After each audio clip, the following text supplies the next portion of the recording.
नमस्कार, मैं राहुल यादव एक मजेदार खबर से बात शुरू करता हूं। ईरान वार पे लगातार मैं अपडेट्स तो दे ही रहा हूं, लेकिन एक मजेदार खबर आपको एक बार मैंने बताया था। जो लोग पुराने वीडियोस मेरे देखते हैं उनको याद होगा कि इजराइल ने अमेरिका और बाकी कई सारी जगहों के इन्फ्लुएंसर्स को पकड़ा था और उनको कहा था कि आपको हम $7,000-8,000 देंगे, आप लगातार इजराइल के फेवर में लिखिए। अब आजकल इन्फ्लुएंसर्स तो क्या है, इन्फ्लुएंसर का मतलब ये कि उनको पैसा दो तो वो आलू का भी प्रचार कर देंगे और पैसा दो तो जहर का भी प्रचार कर देंगे। वो हर चीज का प्रचार करते हैं। तो पैसा मिलने की बात थी इजराइल से, वो तैयार हो गए और बेचारे ट्विटर पर, फेसबुक पर, यूट्यूब पर लगातार इजराइल के फेवर में वीडियोस बनाने लगे, इजराइल के फेवर में लिखने लगे और इजराइल जिंदाबाद टाइप का काम करने लगे। अब जब पैसे देने की बारी आई तो इजराइल पीछे हट गया। उसने कहा कि हम पैसे नहीं देंगे। वैसे भी दुनिया में धोखेबाजों और झूठों की लिस्ट बनानी हो मुल्कों की तो इजराइल शायद नंबर 1 पर आए। तो इजराइल ने पैसे नहीं दिए। अब ये तो बेचारे हक्का बक्का रह गए कि इतना जहर भी उगला, गालियां खाई दुनिया भर में और पैसे भी नहीं मिल रहे। तो फाइनली ये लोग कोर्ट में गए हैं और कोर्ट में जाकर इजराइल सरकार से पैसे मांग रहे हैं। जो इजराइल के ऊपर भरोसा करेगा उनका यही हाल होगा। ये इतिहास ने देखा है। यूएई ने इजराइल पर बहुत भरोसा किया है और हमारे नरेंद्र मोदी जी इजराइल जाकर के आए हैं कि हम आपके साथ हैं। इनका क्या हाल होगा ये भी आप देखिएगा। हालत ये है कि ईरान और इजराइल की लड़ाई लगातार बढ़ती जा रही है। इजराइल ने नियम बना दिया कि वहां का कोई नागरिक वहां जो तबाही हो रही है उसका वीडियो बनाकर लगाएगा तो $500 का फाइन लगेगा उसके ऊपर और साथ में उसको 1 साल के लिए जेल में डाला जाएगा। दरअसल इजराइल चाहता नहीं है कि लोगों को पता चले कि ईरान ने किस कदर तबाही वहां पर मचाई है।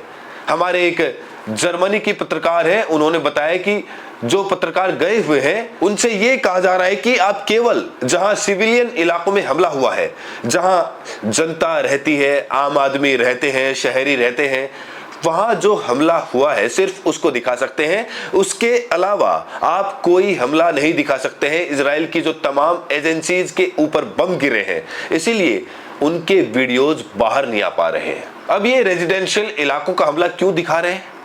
क्योंकि इनको ये दिखाना है कि देखो ईरान ने हमारे रेजिडेंशियल इलाके पर हमला कर दिया, हमारे लोग मार दिए। भैया दुनिया को कोई फर्क नहीं पड़ने वाला है।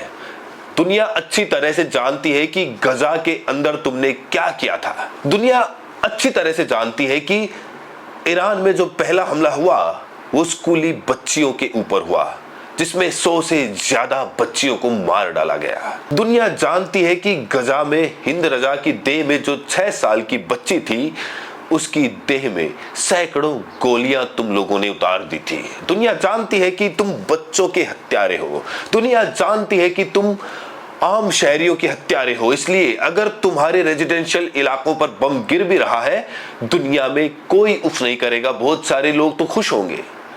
मैं कम से कम खुश नहीं होऊंगा क्योंकि मैं नहीं चाहता कहीं का कोई भी आम नागरिक मारा जाए। लेकिन ये कैसे भूल जाऊं कि यही इजराइल के आम नागरिक हैं जो एंजॉय कर रहे थे जब गजा में बच्चे मारे जा रहे थे, जब गजा में ट्रकें जा रही थी खाना लेकर। तो यही आम नागरिक हैं जो सड़क पर खड़े हो जा रहे थे, गजा के लोगों को भूख से मर जाने दो, हम खाना नहीं ले जाने देंगे। तो जिन्होंने दुनिया भर में बच्चों के मरने पर खुशियां मनाई हो, अगर उनके साथ ये सब हो रहा है तो दुनिया में उनके लिए कोई सहानुभूति पैदा होने वाली नहीं है। और इजराइल के लिए मुश्किलें बहुत तरफ से आ रही हैं। हिजबुल्लाह को इजराइल ये मानकर चल रहा था कि उसको पूरी तरह से खत्म कर दिया हमने। हिजबुल्लाह के साथ सीज फायर हुआ और सीज फायर के बाद भी लगातार साउथ लेबनान में जहां शिया रहते हैं वहां पर लगातार हमला होता रहा।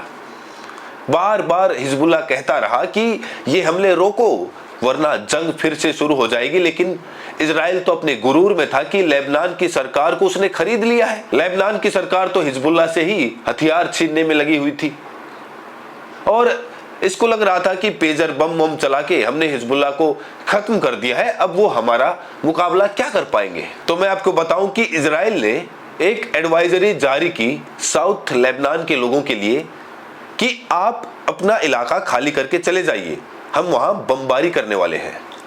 बदले में हिजबुल्लाह ने भी एक एडवाइजरी जारी कर दी और वो भी हिब्रू में जारी की नॉर्थ इजराइल के लोगों के लिए कि अपना इलाका छोड़कर चले जाइए, वहां हम बमबारी करने वाले हैं। और बमबारी की, हाइफा के ऊपर बम गिराया, वहां पर जो पोर्ट है उसको नुकसान पहुंचाया गया, वहां जो उनका एयरपोर्ट है उसको नुकसान पहुंचाया। और अब खबरें आ रही हैं कि नॉर्थ इजराइल से फिर एक बार लौट कर लोग भागकर तेल अवीव की तरफ जा रहे हैं, जहां पर पहले ही बम बरस रहे हैं। आपको याद होगा जब हिजबुल्लाह से लड़ाई चल रही थी तो पूरा नॉर्थ इजराइल खाली हो गया था।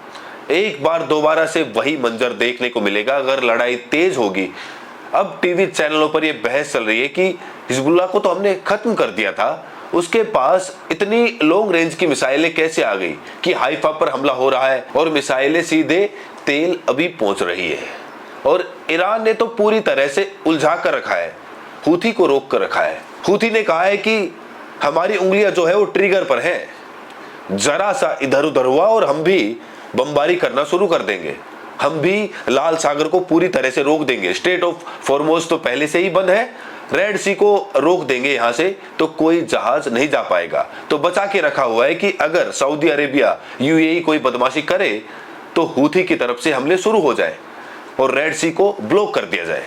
लेकिन ईरान खुद क्या कर रहा है? आज कई लोगों ने बताया, सोशल मीडिया पर कई लोगों ने पोस्ट किया कि कतर में धमाकों की आवाज सुनी गई है, यानी कतर में जो अमेरिकन बेसिस है उनके ऊपर ईरान ने दोबारा हमला किया है। और ये हमले बिल्कुल हो रहे हैं। अमेरिका की लाखों डॉलर्स की, बिलियंस ऑफ डॉलर्स की जो मिसाइलें हैं, इंटरसेप्टर मिसाइलें, वो बर्बाद हो रही हैं।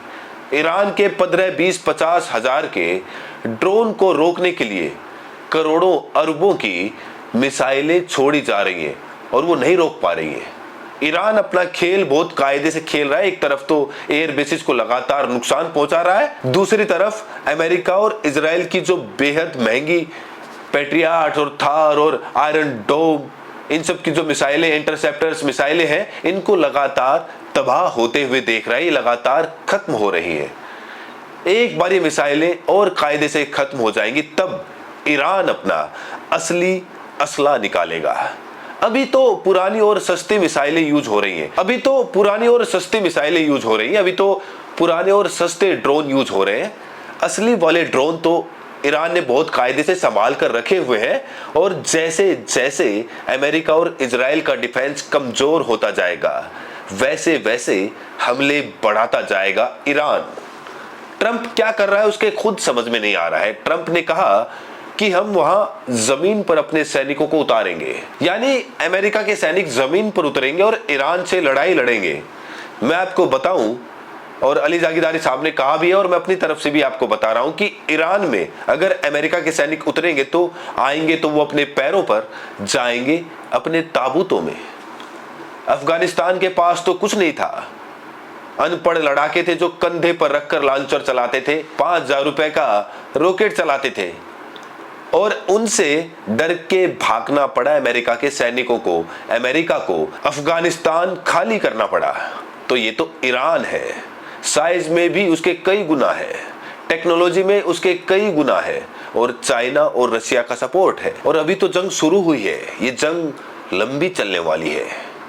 तो इस जंग के ताजा अपडेट्स जानने के लिए आप इस चैनल को सब्सक्राइब जरूर करें, नोटिफिकेशन बेल को जरूर प्रेस करें ताकि जल्द से जल्द आपके पास नोटिफिकेशन पहुंच सके। मैं राहुल यादव और आप देख रहे हैं बुद्धा इंस्पायर्ड। बहुत बहुत शुक्रिया।